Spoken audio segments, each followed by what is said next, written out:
bonsoir et bienvenue dans cette nouvelle édition spéciale. Ça va être une édition spéciale un peu fourre-tout. En tout cas, on va traiter deux sujets. On va évoquer la fin annoncée du championnat et puis on évoquera aussi le futur du Sporting avec quelques petits avis. Alors, on a en invité notre cher Jeff. Merci d'être là. On a Merci à vous. Jérôme, hein, qu'on a officiellement intégré à Rasca CV. Et bien évidemment, mon acolyte Manu. Bonsoir, messieurs. Salut. Bonsoir. Salut tout le monde. Alors, je Merci. préviens tout le monde, Manu, il est chaud comme une baraque à frites depuis des semaines, hein. Donc, voilà. Donc, pour démarrer cette émission, je voulais qu'on parle de l'arrêt du championnat, donc, qui a été annoncé vendredi. Avec un peu des choses un peu rocambolesques, hein, puisque on le sait, c'était prévu le jeudi, la COMEX. Finalement, on apprend entre-temps que c'est repoussé au mois de mai. Et puis subitement, peut-être que le courrier commun fait par plusieurs clubs de N2 ont fait bouger les choses. Donc c'était ce vendredi que la FFF s'est donc réunie, la COMEX a eu lieu, et donc pour annoncer la fin définitive des championnats donc de N2 et de D2 féminine. Alors, encore une fois, on peut se poser la question de savoir où est la cohérence quand on sait que la Coupe de France a pu se jouer, quand on sait que L1, L2 national, on peut se jouer, que les clubs ont été capables en N2 et même d'autres championnats de jouer avec des règles strictes sanitaires, avec des huis clos. Et puis bon, on le sait tous, hein, arrêt du championnat de N2 au mois d'octobre. Et puis depuis, voilà, on a entendu un petit peu tout et n'importe quoi, que le championnat devait reprendre en janvier, puis après c'était en mars, et puis après c'était peut-être en mai. Enfin voilà, en tout cas, ça ne reprendra pas. Fin de saison dès le mois d'octobre, avec aucune montée, aucune descente, semble-t-il. Donc, Jeff, si tu veux nous donner ton avis par rapport à cette décision et puis par rapport à cette drôle de saison, va-t-on dire? Bon, on s'en doutait, mais bon, c'est vrai que c'est rocambolesque, quoi, parce que il t'annonce une reprise, donc tout le monde est content. Les coachs et tous les staffs, ils ont dû faire un travail pendant plusieurs mois de maintien de forme, en quelque sorte, mais sans avoir d'échéance. Donc, comment tu veux faire une prépa physique sans avoir d'échéance? Finalement, l'échéance de la reprise, on te la donne sur un délai assez court, pour finalement, je crois, deux jours avant, te dire non, ça joue pas. Mais en même temps, le jour même, tu joues un match amical, si je me rappelle bien. Ouais. Non, enfin, Et là, finalement, te dire, bon, ben, on arrête le championnat. Alors, c'est vrai que c'est une situation particulière. Je ne porte pas trop de jugement sur les actions publiques, on va dire, en cette période particulière, parce que c'est tellement inédit que, bon, je ne veux pas me poser en donneur de leçons, il y a qu'à faut que, mais là, franchement, tu vois qu'il y a un manque de perspective et que les mecs, ils fonctionnent Un petit peu à vue. ouais, à vue, Au complètement à petit vue. bonheur la chance. Alors, pour être clair, hein, bien évidemment, il n'est pas du tout question de remettre en question quoi que ce soit concernant la situation sanitaire, mais c'est plus la cohérence ou le manque de cohérence des décisions, ou voire même des non-décisions, puisque ça a mis énormément de temps à sortir, là où effectivement, comme tu le disais, Jeff, on pouvait penser que compte tenu de tout ce qu'on peut entendre en termes de chiffres, de cas Covid positifs, de saturation des hôpitaux, etc., il y avait de fortes chances que le championnat ne reprenne pas. Pourtant, un espoir que ça puisse se faire était toujours dans les clous, en tout cas dans les discours des officiels. Jérôme? Bon, je suis à peu près d'accord. Après, tout ça pour ça, quoi. Mm. C'est vrai que ce qu'on a noté quand même, c'est le manque de respect total pour le club amateur. Dès qu'il n'y a pas de pognon, on s'en fout un peu, en fait. Enfin, qu'ils soient pas décidés à ce qu'on reprenne, je peux l'entendre, mais dans ce cas-là, enfin, faut prendre, j'allais dire ses couilles. Faut prendre son courage à deux mains et l'annoncer rapidement pour que les clubs puissent se retourner rapidement. Mhm.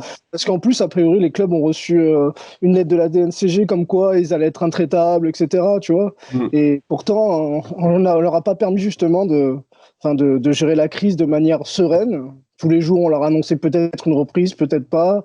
comme on l'a dit, des annulations la veille, l'avant-veille. T'as quand même la sensation d'être pris pour un con quand même à un moment donné, il faut le dire. Hein.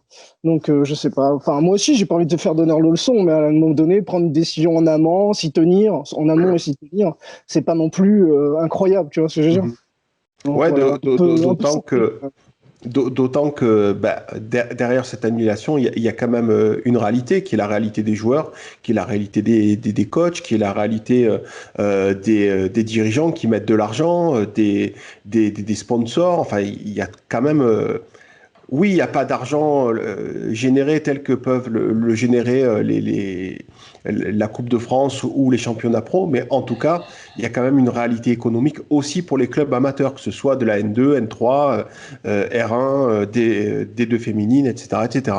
comme disaient les deux présidents que vous avez reçus, enfin, à la limite, reprendre ou pas, c'est pas le problème, c'est savoir, quoi. Et C'est ça. ils ont tout fait pour qu'on sache pas, en fait. Mhm. C'est ça qui est chiant, quoi. Ils ont tout fait pour qu'on ne sache pas comment faire, en fait. Comment réagir au mieux au vu de la situation. Et c'est ça, peut-être, la catastrophe principale. Ouais, et puis aussi, pardon, hein, Jeff, après je te laisse la parole, mais c'est vrai qu'en plus, on peut de fait être un peu suspicieux par rapport au fait que Noël Le Graët était en phase de réélection, donc on peut se poser la question de savoir si tout ce mortel n'était pas lié finalement à on joue la montre et advienne que pourra.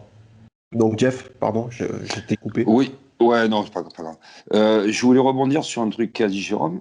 Ah, tu dis que les clubs amateurs ont reçu un courrier de la DNCG? J'ai lu ça quelque part. Comme, je sais plus qui c'est qui en a parlé, mais j'ai lu un président qui avait marqué, oui, il avait reçu une lettre comme quoi la DNCG, ouais, elle allait être intraitable, quoi, avec les comptes, quoi. Mais comment ils peuvent se permettre de dire des choses comme ça dans une période comme ça? Parce que là, tu en as combien de... S'ils sont intraitables, qu'ils ont les mêmes critères que d'habitude, tu as combien de clubs de N2, N3 qui vont passer à la Ah, trappe? c'est sûr. C'est n'importe quoi. Justement, moi, j'avais prévu de rajouter un truc, c'est de dire j'espère que la DNCG sera plus souple. D'après ce que tu dis, c'est pas le cas, c'est aberrant. C'est aberrant. Si c'est le cas, c'est aberrant, quoi. Parce que les contrats, ils ont perduré, quoi. Peut-être qu'ils veulent pas qu'il y ait d'abus ou qu'on se serve de la crise Covid pour faire passer des trucs qui n'auraient pas dû passer, ou va savoir, tu vois. Ça, oui, mais n'empêche que les clubs, notamment de N2, ont des charges courantes, quoi. Avec des salaires fixes. Complètement. Donc ça, c'est... Après, peut-être en tenant compte de la crise Covid, tu peux être intraitable en tenant compte de la crise Covid, tu vois ce que je veux dire? Bon, ouais.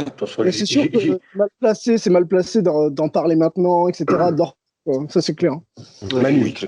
Non, j'y crois pas trop à ça. Mais bon, de toute façon, on verra. Mais de toute façon, le scandale dans cette histoire, quand même, ça a été que le National 2 et le National 3, d'ailleurs, parce qu'après, il fallait bien que ça s'arrête. Et bon, tout le monde n'avait pas vocation à jouer. Mais pour des histoires un peu comme ça, politiques, il fallait quand même que quelques catégories, que les sports amateurs ne jouent pas, c'était je sais pas si c'était normal, mais ça se comprenait. Par contre, que le National 2, le National 3 ne soit pas aligné sur la Ligue 1, sur la Ligue 2, le National, ça c'est quand même vraiment scandaleux parce que on a été donc traité comme le petit club d'un village de 50 habitants, alors qu'on a qu'on a toutes les contraintes et qu'on fonctionne comme un club pro. Hein. C'est ça. Pour le Sporting, tous les clubs de National 2, même National 3, il y a beaucoup de contrats fédéraux. Les clubs fonctionnent quasiment comme des clubs pro. Je ne sais pas, ça serait intéressant d'avoir les chiffres. Mais d'après moi, il n'y a pas beaucoup de... Les clubs pro, c'est les deux premières divisions, en fait. Les vrais clubs pro, c'est les deux premières divisions. Donc, s'ils sont complètement le national. Oui, d'ailleurs, oui. Le National 3, le national est à la rigueur et comme nous, hein, parce qu'il n'y a que 3 clubs qui ont le statut de club pro en national. Donc, ça a été vraiment un sentiment de gros gâchis d'avoir arrêté si tôt. En janvier, on devait reprendre, souvenez-vous, on devait reprendre en fin janvier. Ouais. Non.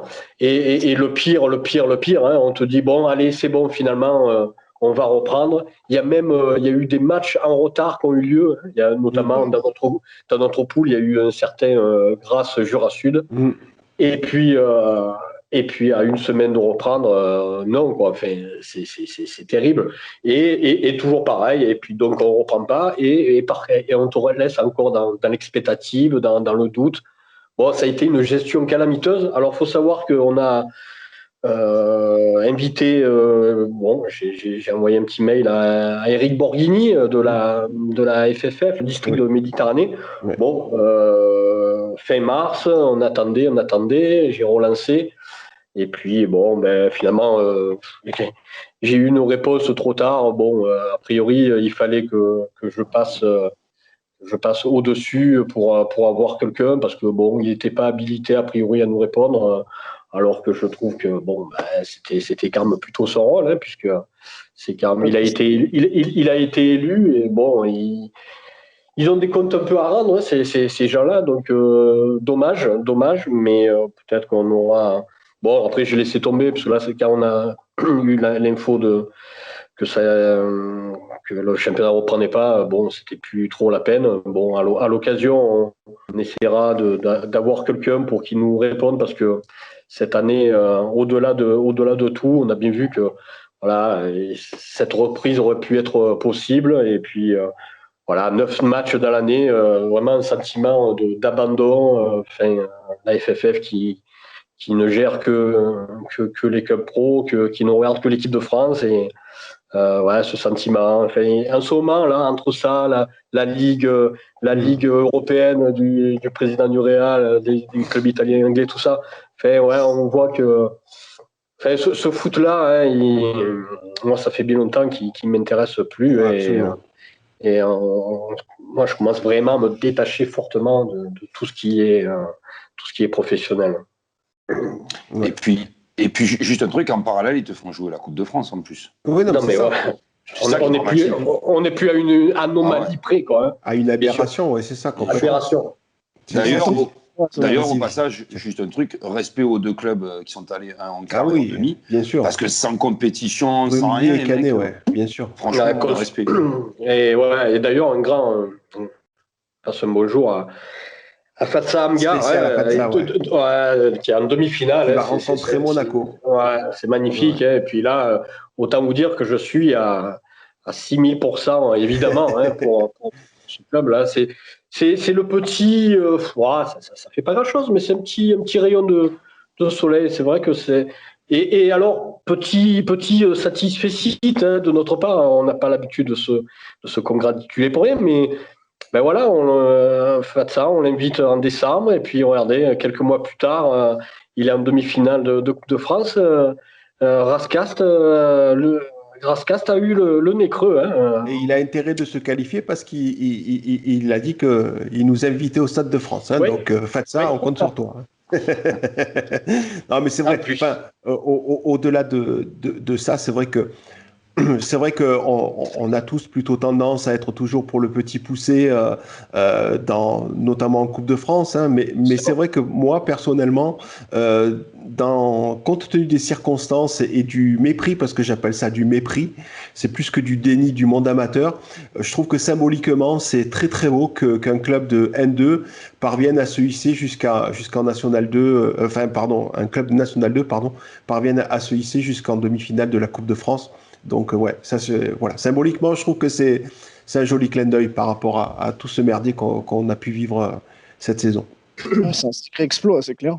Ouais. Mais pour revenir un peu sur le sujet, quand même, ça fout les glandes. En plus, en tant que supporter, tu vois, il reste quoi? Pour entériner une saison, il parle seulement des matchs allés. Il reste 6-7 matchs. Putain, ça représente 2 mois de compétition. Sur 8 mois, on n'a pas été foutu de décaler, quoi. C'est quand même, ça fait chier, quoi. Tu perds un peu, en fait. C'est con, hein, mais si t'avais la chance de monter, t'es cuit, quoi. Petite parenthèse, ça aurait été quand même. Moi, j'aurais pas trouvé. À part si c'était nous qui en avons profité. Mais non, mais ça aurait pas été normal qu'il y ait une montée sur juste les matchs allés. Hein. C'est vrai que ça aurait été déconné. Bon, sauf si c'était nous. Là, ça aurait été très bien. Mais non, mais c'est vrai. Non, mais objectivement, c'est vrai que après c'était trop tard. La solution de finir les matchs allés et de faire ces espèces de play-off, play-down, là, ça, c'était entendable et c'était assez. Ça avait l'air assez sympa. Bon, là, après, à la fin, on parlait que de finir la phase aller. Et ouais, c'est vrai que nommer un vainqueur sur ça, c'était pas cool. Sachant aussi qu'on avait mangé un peu notre pain noir, et nous, je pense qu'on était quand même dans une dynamique qui était intéressante. Bon, on le saura jamais, mais c'est vrai que le boulot avait été fait, et je pense que le meilleur était à venir cette saison. Ça me paraît évident.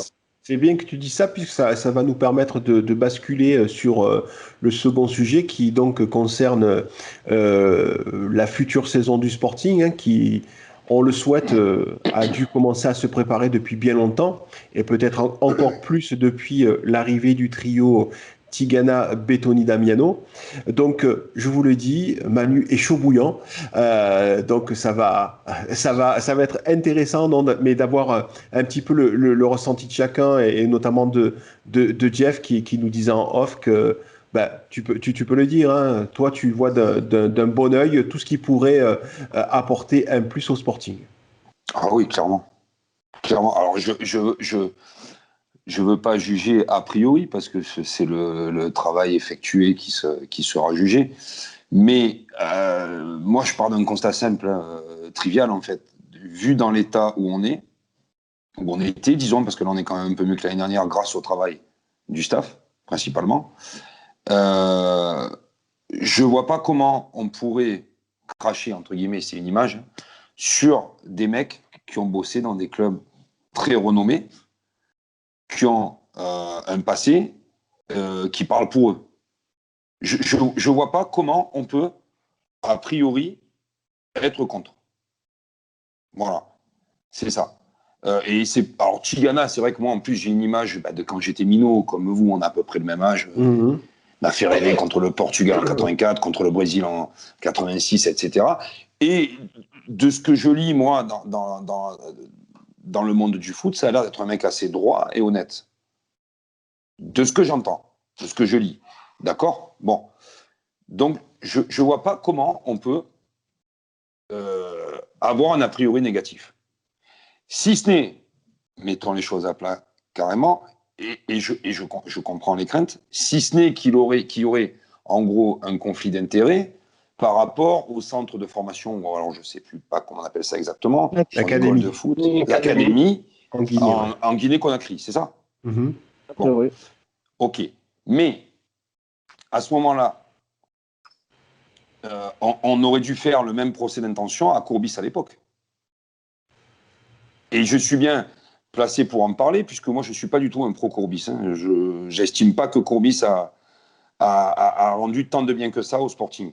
Mais à l'époque, Courbis, c'est un secret de polichinelle, de savoir que, par exemple, sur Comboiré, il s'est gavé sur le compte du Sporting.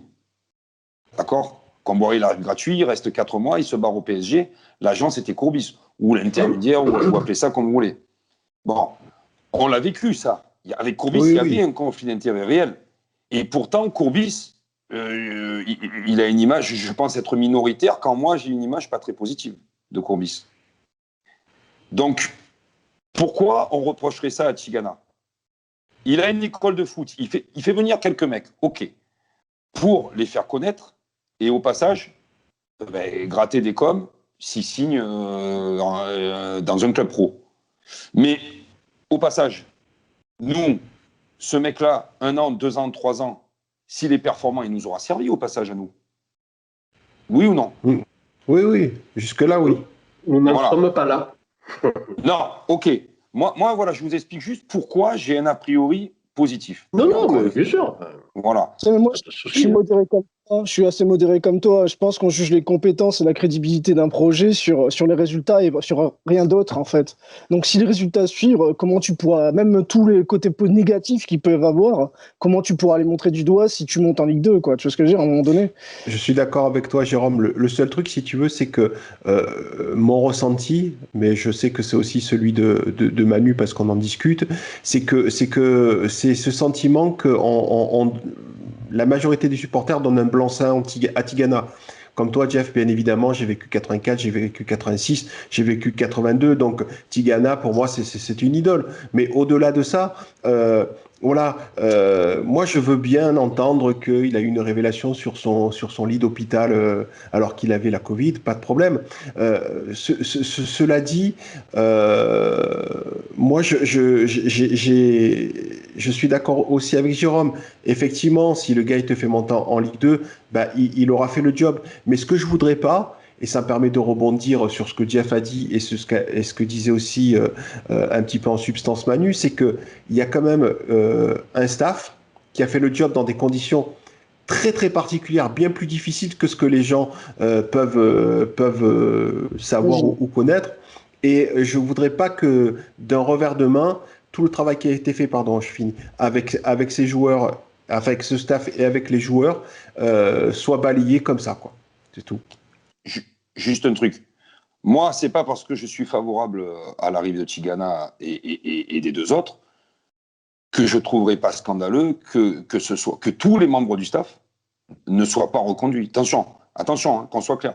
Moi, ces mecs-là, respect à ce qu'ils ont fait, ils ont pris l'équipe sur des ruines totales. Ils se sont fait défoncer de partout. Pourquoi? Parce que les mecs, et c'est compréhensible après ce qu'on a vécu, on l'a vu sur le forum, hein, ils confondaient tout ce qui venait de Joy, de toute façon, c'était de la merde. Donc, Masmoudi, Alfano, tout le monde, c'était de la merde. Ils sont partis dans des conditions cataclysmiques, mais vraiment cataclysmiques. Ils arrivent à 2 minutes près sur un but, limite, on est leader quoi, à l'arrivée du championnat. Donc moi, hors de question de foutre ces mecs dehors. Y compris Luigi, pour lequel moi, à titre perso, j'étais pas pour son maintien. Non pas que je n'aime pas la personne, parce que c'est un des 3 anciens avec Martin Kouka et le vénérable Christian Dalger que je respecte le plus des anciens du club. Pas sur la personne, mais tout simplement sur un point de vue moral. Il était avec Prunier a sauté, il n'a pas sauté avec. Il était avec Pujol a sauté, pas lui. Pour moi, c'est pas normal. Un staff, il doit sauter intégralement. Sauf cas particulier, mais bon, voilà. Donc c'était pour ça. Et malgré que j'étais contre, entre guillemets, son maintien, ou que je trouvais pas ça normal, hors de question pour moi de mettre ces mecs-là dehors. Ça, c'est hors de question. Tu vois que le binôme a bien fonctionné. Bien sûr. Puis tu respectes des mecs qui, sur de la merde, ont réussi à construire quelque chose de solide et de beau à voir. Parce que je suis désolé, les derniers matchs, les mecs qui disent que non, c'est pas vrai. Il y avait un fond de jeu, il y avait une grinta, il y avait quelque chose qui émanait de cette équipe sur les 3-4 derniers matchs. Donc, respect à ça. Voilà, c'est tout ce que je voulais dire, moi. Manu ? Moi, j'avais sinon un dernier. Ah non, vite fait un dernier argument pro Tigana, si j'ose dire, entre guillemets. Dans le fait que l'impératif de résultat, ils l'ont quand même. Tu vois ce que je veux dire? Même si des gens pensent qu'il peut y avoir un conflit d'intérêt, des choses qui peuvent nuire au Sporting, même peut-être, allez savoir. N'empêche que maintenant qu'ils sont en place, ils sont responsables de leurs résultats et il faut qu'ils réussissent, même pour eux-mêmes, quoi. Tu vois ce que je veux dire? Pour que même leur projet, peut-être, de faire des ronds, j'en sais rien, par exemple, marche, il faut qu'ils aient des résultats, sinon ils n'arriveront pas à leur fin. Donc pour moi, ça reste une obligation pour eux d'avoir des résultats. Donc pour moi, ils seront motivés. Après, être motivé et avoir la bonne méthode, il y a un pas. Non, mais motivé, on verra. Bon, voilà, Nico me laisse la primauté de l'info, parce que ça en est une. On sait de sources sûres que Bettoni et Tigana se sont rapprochés avant le Sporting de Cannes. Donc moi j'ai eu l'info. Pour moi, ça atteste du fait que Tigana est là et uniquement là pour faire de l'argent. Le Sporting n'est pas pour moi le but. Il a une ambition. Je pense pas qu'il ait une ambition sportive pour le Sporting. Je pense qu'il a une ambition financière pour lui et ses acolytes. Une autre preuve en est, c'est que pour moi, c'est des preuves. Après, chacun ne le partagera pas, mais peu importe. Ouais, là, une autre preuve, c'est que Tigana, pareil, par rapport à sa conférence de presse, qu'il était qu'il aimait bien fort, c'était le formateur, qui voulait former dans le VAR et tout, mais bon, il a formé dans le VAR, mais il est plus souvent, et largement plus souvent en Guinée que dans le VAR, quoi.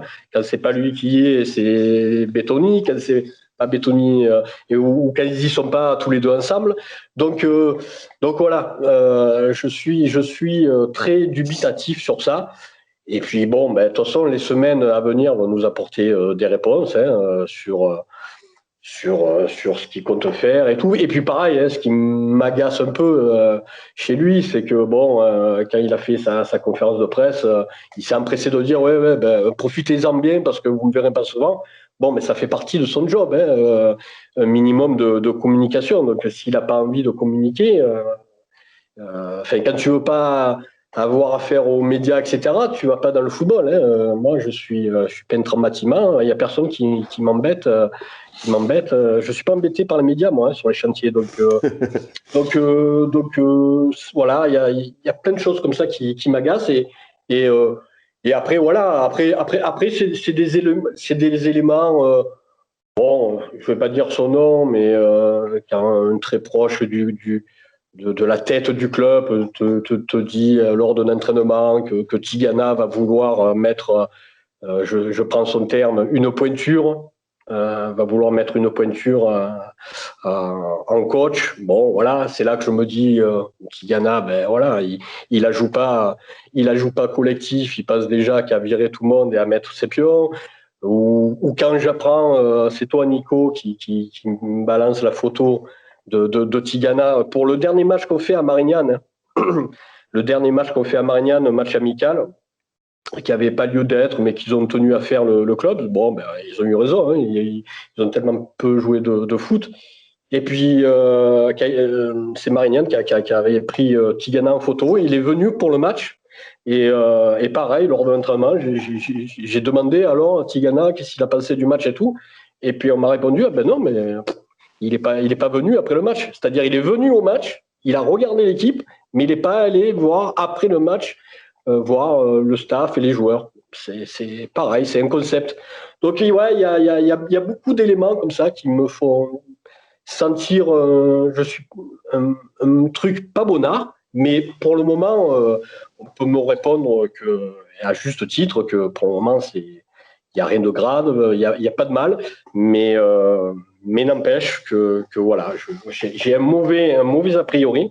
Et puis pour le moment, entre les pros et je vais pas me dire anti, mais les très sceptiques comme moi, je pense que je suis pas le seul, mais bon, les autres sont plus timides, mais c'est vrai qu'on est largement minoritaire, mais pour le moment, on est à égalité, c'est-à-dire que bon, pour le moment, il y a rien de, on n'a pas vu son travail, donc on le verra au fur et à mesure.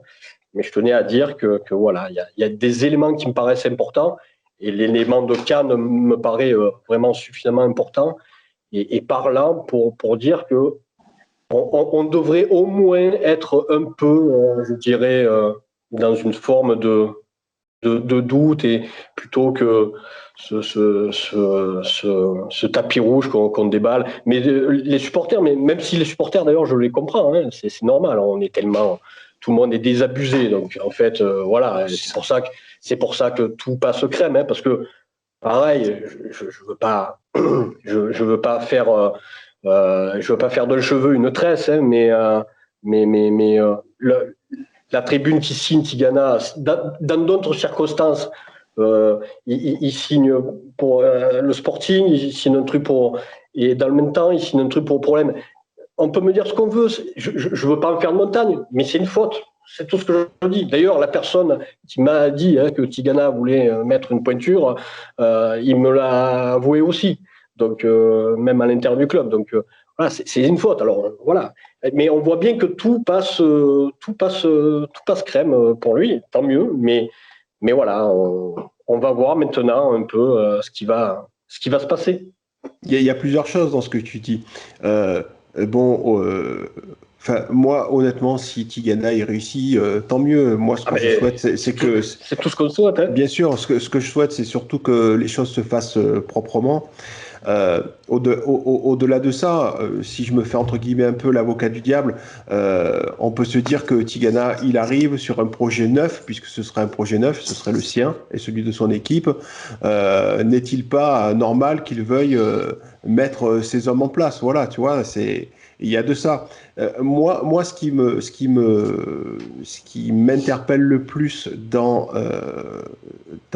cette espèce de fanatisme, je comprends pas que les supporters pourtant, on a tellement été échaudé au Sporting, fonce tête baissée dedans. Alors, je me dis que peut-être que c'est lié au fait que c'est la pénurie de football pro depuis des années. Je veux pas te couper, mais je te coupe. Non, moi non, mais je le comprends. Je l'ai dit, hein, mais je le comprends. Les gens sont désabusés et voilà quoi. Donc il y a un côté, il y a un côté. Et voilà, il y a un côté stop, ils ont envie de voir des résultats et puis qu'importe le flacon et puis ils ont même plus envie de se battre, ils ont plus trop envie. Voilà, on n'est pas comme les Bordelais là qui sont, il arrive en ce moment un truc que nous on connaît depuis 30 ans. Donc ce qui est un peu plus, moi qui me dérange un peu plus, c'est côté médiatique, Varmatin, etc. fait des articles sur Tigana, très bien. On loue ses qualités, compétences. On verra compétences. Il n'a jamais occupé ce poste, hein. Mais peu importe. C'est aussi un peu le rôle il me semble, des journalistes de sortir un peu des trucs qui sont intéressants à savoir. Parce que encore une fois, moi. Il adore le Sporting, quand même. Ils se sont intéressés avant à Cannes, hein. Et donc voilà, ça interroge tout ça. Et ça, c'est pas normal. Et ça, c'est pas ça pour moi, c'est pas normal. Jeff, tu voulais dire quelque chose? Ouais, non, je voulais dire que je pense que l'espèce de blanc-seing, enfin de l'immunité dont il bénéficie, elle est liée à ce qui s'est passé l'année dernière, tant au niveau des résultats. Bien sûr. Fait l'année dernière et sur les années. Oui. Et suite à l'espoir que Boudjelal avait fait naître chez 90% d'entre nous et qui a été complètement déçu. Et je pense que c'est ça. Il arrive là-dessus. C'est pour ça. Sinon, il aurait pas eu autant d'immunité, je pense. Il arrive. Il y a un autre truc. Je te recoupe, excuse-moi, mais c'est important aussi.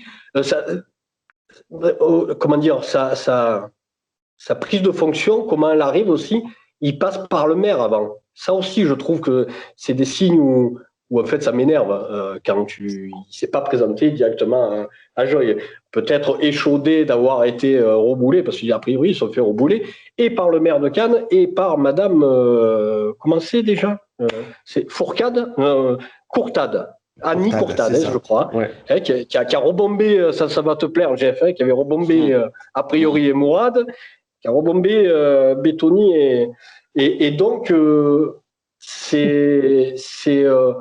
il passe par le maire pour entrer plus sûr au club. Ça aussi, ça me plaît pas trop. Bon, encore, c'est peut-être pas très grave en soi, mais pour moi ça prouve que voilà, il avait envie d'un club pour mener à bien ses projets.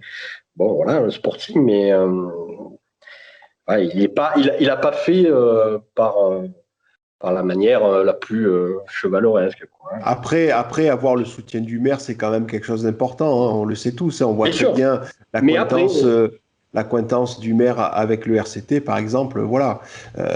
Potentiellement, un club de foot à haut niveau, c'est aussi, pour l'image d'une ville, quelque chose d'important. Son image, son économie, sa visibilité, etc., etc. Et puis, on est dans une ville où on a un maire qui est plus que, comment dirais-je, qui a son empreinte sur la ville, quoi, depuis et sur le département. Donc moi, franchement, ça me choque pas trop. Peut-être qu'il a voulu s'assurer du soutien des institutions au préalable. Et puis que, sachant que Joy n'était pas spécialement très malléable et ouvert à l'arrivée de quelqu'un, peut-être qu'il a voulu un peu mettre le pied, entrebâiller la porte, quoi, on va dire. Non, ça, honnêtement, ça me choque pas. Cannes, ça me chagrine plus, forcément. Mais par contre, Manu, une question. Là bon, dans ton exposé, et lorsque tu as dit ce que tu sais, tu as cité Bétoni et Tigana, mais jamais Damiano.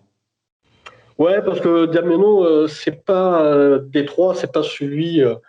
Bétoni et Tigana, voilà, pour moi, c'est des hommes d'affaires, ils veulent faire de l'argent.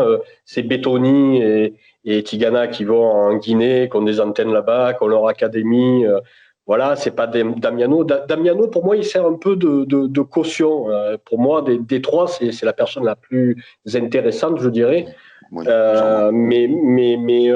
Mais voilà, pour moi, il a un autre rôle. Et peut-être que justement, lui, son rôle à lui, ça sera de prendre l'équipe première, à terme. Mais voilà, c'est un peu différent. Bettoni, voilà, Pégomas, c'est là pareil. Chaque fois, on me vend Bettoni, Cannes, etc. Mais son actu récente, c'était d'être un simple dirigeant à Pégomas, un club de PHA. Bon, quand il les a entraînés, il les a fait monter en DHR. Bon, très bien, bravo, PHA, DHR. Ça, c'est la dernière truc de Bettoni, la dernière expérience. Donc voilà. Et donc, je crois qu'il habite à Grasse, hein, peut-être. Enfin, a priori, il habite dans le 06. C'est pour ça qu'a priori, ils se sont penchés sur Cannes. Après, on peut tout imaginer. C'est vrai que ça, j'en parlais hier avec un contact sur Grasse. C'est vrai qu'il y a un vrai projet de fusion entre Grasse et Cannes, hein, il faut le savoir, et qui a un peu avancé. Il y a les mairies qui se sont rencontrés, les présidents, et ça pourrait aboutir, alors, pas l'année prochaine, mais c'est un projet qui risque d'aboutir. Donc peut-être que ça aussi, il avait en vue, parce que si ça se fait, ça sera d'autant plus costaud, quoi. Donc, là, j'extrapole, je ne sais rien. Mais voilà. De toute façon, vas-y. juste une chose, c'est clair que des trois, le plus intéressant, enfin pour moi, le plus intéressant, c'est Damiano. Hein. C'est pour ça que je te demandais pourquoi tu n'en parlais pas, en fait, parce que c'est celui qui me semble le plus intéressant. Oui, après, pareil, hein. Bon, de ce que je sais, il y a eu une réunion, c'était quand, hein, avec tous les éducateurs, etc. Bon, a priori, ils ont donné des espèces de directives, de façon de faire, etc. Bon, il y en a qui trouvent ça top, d'autres sons de cloche qui disent que c'était rien de révolutionnaire, rien de bien. C'était assez basique. Bon, là, pareil, je me prononcerai pas parce que j'étais pas. Ouais, mais si après ça permet de structurer et d'avoir. Mais ça, bien sûr que c'est évidemment pas mauvais qu'il y ait une espèce de truc comme ça. Mais là, clairement, dans cette optique-là, bon, mais là, ils n'auront rien à perdre, hein, puisque si ça ne fonctionne pas, on dira que ce sera la faute des éducateurs. Et puis si ça fonctionne, on dira, vous voyez, ils sont arrivés, et puis ils ont donné les bonnes recettes et ça marche. Donc c'est vraiment quand ils auront la une, parce que je pense qu'ils l'auront sûrement assez tôt, et qu'on verra ce que ces gens-là valent. Hein. Bah, on en saura plus, j'espère, peut-être d'ici la fin de semaine ou en tout cas semaine prochaine, puisque on sait que Karim, on a appris que Karim, par exemple, devait être reçu par Claude. Donc bon, voilà. De toute façon, ils vont sortir un organigramme officiel. Ces mecs-là, ils auront un poste. Oui. Voilà. Et ça sera parlant, ça. On va peut-être même avoir le résultat de l'audit, peut-être, un jour. Ouais, mais exactement. Non, mais c'est vrai que... Non, mais c'est sûr que de toute façon, le fait de ne pas avoir de communication ne peut que faire supputer ou craindre des choses. Voilà, donc... c'est plus de l'ordre de la crainte. Après, comme tu l'as dit fort justement, Jérôme, il est clair que dès lors que l'équipe a les résultats, la plupart... je pense que la plupart des gens qui suivent le football regarderont pas la méthode, la manière. Ils verront les résultats et puis ça s'arrêtera là. S'il y a un seul but dans ce que je dis, c'est pas de voir Tigana comme le méchant, le diable, ou etc. Mais il y a pour moi, il y a une espèce de... il y a une espèce de... Comment on dit totem d'immunité. D'immunité, pas tout à fait, parce qu'il n'a pas commencé. Mais enfin, il y a vraiment une bienveillance. Il déroule facilement le tapis rouge qui m'excède un peu. Et j'aimerais juste qu'on soit un petit peu plus... juste un petit peu plus dans la critique, dans le doute et et qu'on attend de voir plutôt que de dire forcément ça va être bien parce que c'est pas dit, voilà. Et puis moi, si tu veux, si j'arrive à mettre ça à la tête de quelques personnes, ben ça sera bien parce que on a besoin d'être attentif et de pas voir parce que c'est en fait et après je comprends très bien. Le réflexe c'est de se dire de toute façon il pourra pas faire pire que tout ce qu'a fait Joy. Oui, mais en fait, quand on a dit qu'il ne pourra pas faire pire, ça ne veut pas dire qu'il va faire mieux aussi, ou suffisamment mieux pour que ça soit intéressant, quoi. Donc, c'est ça que je veux dire, personnellement. C'est un gentil Ghana de te faire changer d'avis. Ouais. Et c'est acolytes. Hein. Si tu veux, moi, la bienveillance me gêne pas du tout. Ce qui me dérange plus, c'est plus le côté groupie. Et quand je parle de côté groupie, c'est plus quand tu discutes avec certaines personnes du club, quoi. Voilà, il y a une espèce de béatitude, alors que je peux comprendre, hein, comme on l'a déjà dit, que ce soit Jeff au tout début de l'émission ou moi-même, c'est vrai que Tigana, ça représente quelque chose d'énorme, quoi, hein, quand on est un plus de quarantenaire ou un plus de trentenaire. Mais enfin, voilà, cette espèce de béatitude, moi, est toujours quelque chose qui m'a dérangé, et c'est pas que par rapport à Tigana, parce que ne l'oublions pas, Tigana, comme vous et moi, fait caca. C'est plus de la béatitude, c'est quasiment des garanties juste pour un nom. Ouais, c'est ça qui me gêne. Une garantie de quoi? Personnellement. C'est de la crédibilité, mais de mon côté aussi un peu, hein, même si je pense que j'ai des éléments un peu plus concrets qui tendent à, je sais pas si ça prouve quelque chose, mais enfin qui tendent à apporter le doute justement. Alors que de l'autre côté, on me dit qu'est-ce qu'on me répond? On me répond Tigana le joueur. Bon, très bien. Aucun rapport avec son rôle aujourd'hui. On va me répondre Tigana un peu l'entraîneur. Oui, ça fait une saison. Ben voilà, hein, en ce moment à Bordeaux, des bâches Tigana, il n'y en a pas. Hein. Ils ont sûrement adoré le joueur, l'entraîneur. Je peux vous garantir que des bâches Tigana revient comme entraîneur, vous en verrez pas à Bordeaux. Hein, parce qu'il est parti vraiment perte et fracas. Donc bon, voilà, c'était pas l'entraîneur. Il ne va pas nous le mettre en colère parce qu'avec ce qui se passe à Bordeaux, il part à Bordeaux. Ah bah oui, ça serait pour moi une bonne nouvelle, mais pas pour tout le monde. Mais voilà. Mais donc voilà. Champion de France à Monaco, Manu, quand même. Ouais, une fois. Ouais. Bah, tu sais, avec Monaco, tu as plus de chances d'être avec Monaco. Il n'a pas été champion de France avec Montpellier ou Lille, comme Galtier risque de le faire, tu vois. Ah, Manu, t'abuses quand même. Oui, non, mais il a fait. Non, mais. Il y en a qui se sont viandés à Monaco, Guy Lacombe et compagnie.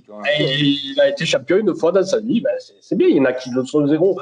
Non, c'était il y a 20 ans surtout. D'accord. Mais voilà.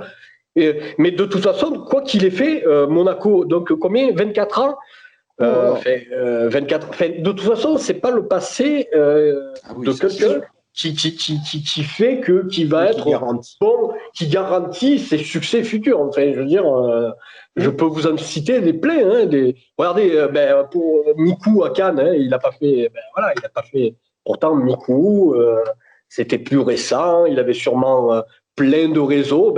Ça a fait pchit. Hein. Juste une dernière chose, il y a quelque chose qui va être très parlant et qu'on va voir rapidement justement en parlant d'organigramme, c'est savoir si certaines personnes sportivement très nuisibles au club sont toujours en place ou pas suite à leur arrivée, et ça, ce sera pas là. Manu, j'ai une question. Excusez-moi, du coup, étudiant conclu. Juste une question, ça me vient comme ça.